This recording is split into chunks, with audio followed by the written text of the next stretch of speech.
سبيل الدموع سبيل مريح تنهدى يا صاحي كي تستريح وبث Bismillahirrahmanirrahim.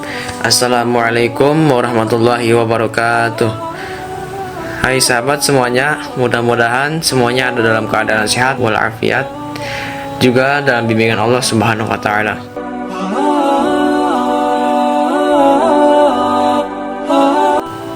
Sahabat semuanya, pada konten ini saya akan membawakan sebuah kisah sejarah, yakni tentang sejarah berdirinya kerajaan Islam Bani Umayyah, di mana kerajaan tersebut pernah mewarnai kejayaan Islam.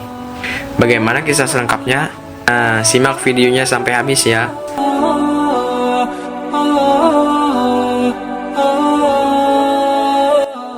Yazid bin Muawiyah atau Yazid I adalah khalifah yang berkuasa pada tahun 680 sampai 683 Masehi, menggantikan ayahnya dan kemudian diteruskan putranya.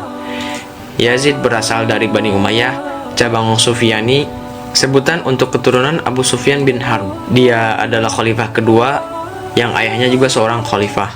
Yazid bin Muawiyah berkuasa mulai dari 26 April tahun 680 sampai 11 November tahun 683 Masehi. Pendahulunya yaitu Muawiyah bin Abu Sufyan dan penerusnya yaitu Muawiyah bin Yazid. Yazid bin Muawiyah lahir pada tahun 646 Masehi atau 25 Hijriah. Wafatnya pada tanggal 11 November 683 Masehi atau 14 Rabiul Awal 64 Hijriah di usia 36 tahun. Kedudukannya sebagai khalifah tidak diakui beberapa tokoh muslim lantaran dianggap menyalahi perjanjian yang dilakukan antara Muawiyah dan Hasan pada tahun 661 Masehi. Yazid kerap digambarkan sebagai sosok yang buruk oleh sejarawan muslim lantaran gaya hidupnya yang tidak pantas untuk ukuran seorang pemimpin umat.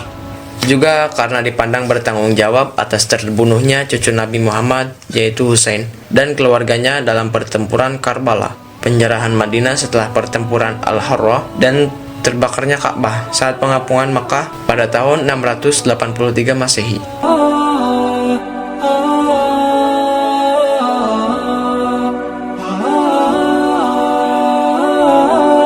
Yazid lahir pada tahun 646 Masehi pada masa kekuasaan Khalifah Utsman bin Affan. Ayahnya adalah Muawiyah bin Abu Sufyan yang saat itu menjabat sebagai gubernur Syria. Ibu Yazid yaitu Maisun binti Bahdal adalah seorang yang sangat terikat dengan kampung halamannya dan tidak nyaman dengan kehidupan istana, sehingga Muawiyah kemudian menceraikannya. Ada kemungkinan Maisun mengandung Yazid atau Yazid masih menyusui pada saat itu.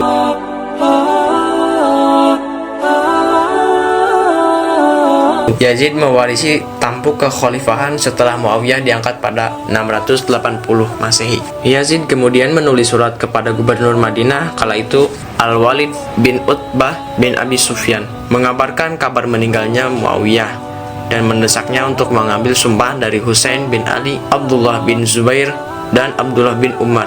Saat Al-Walid menerima nasihat Marwan bin Al-Hakam terkait surat tersebut, Marwan menyarankan agar Husain dan Abdullah bin Zubair harus dipaksa menyatakan baiat kepada Yazid. Sementara itu Abdullah bin Umar harus dibiarkan karena dipandang bukan ancaman. Pada akhirnya hanya Husain yang mendatangi panggilan Al-Walid. Sementara itu Abdullah bin Zubair tidak. Saat bertemu dengan Al-Walid dan Marwan di ruangan semi pribadi saat malam, Husain diberitahu kabar meninggalnya Muawiyah dan naiknya Yazid sebagai khalifah baru dan memintanya melakukan baiat pada Yazid.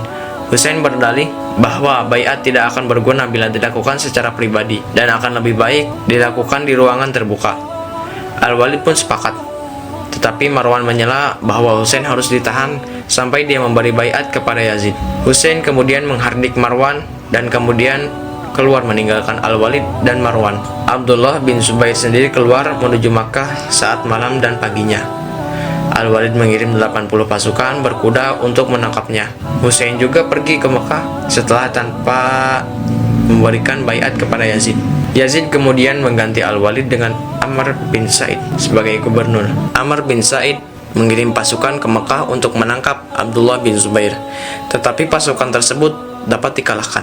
Di sisi lain, meski dulu menolak saat Muawiyah menetapkan Yazid sebagai pewaris, Abdullah bin Umar, Abdurrahman bin Abu Bakar, dan Abdullah bin Abbas memberikan baiat kepada Yazid. Kekhalifahan mengalami kemunduran militer pada masa Yazid berkuasa. Pada tahun 682 Masehi, Yazid mengembalikan kedudukan Uqbah bin Nafi' sebagai gubernur Afrika Utara, dan Uqbah berhasil memenangkan perang dengan Berber dan Romawi.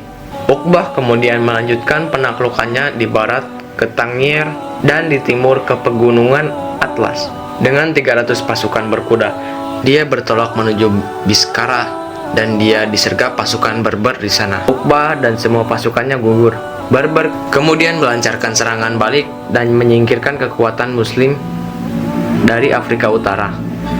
Kekhalifahan juga kehilangan pengaruh mereka di laut dengan Pulau Rodos dan Kreta. Yazid juga tidak melanjutkan kebijakan ayahnya untuk menyerang kekaisaran Romawi Timur, dan lebih memusatkan perhatian untuk mengukuhkan wilayah perbatasan.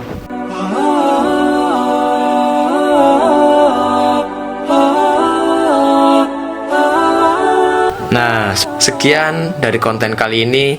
Semoga ada manfaat dan hikmah yang bisa diambil kemudian diterapkan. Wassalamualaikum warahmatullahi wabarakatuh.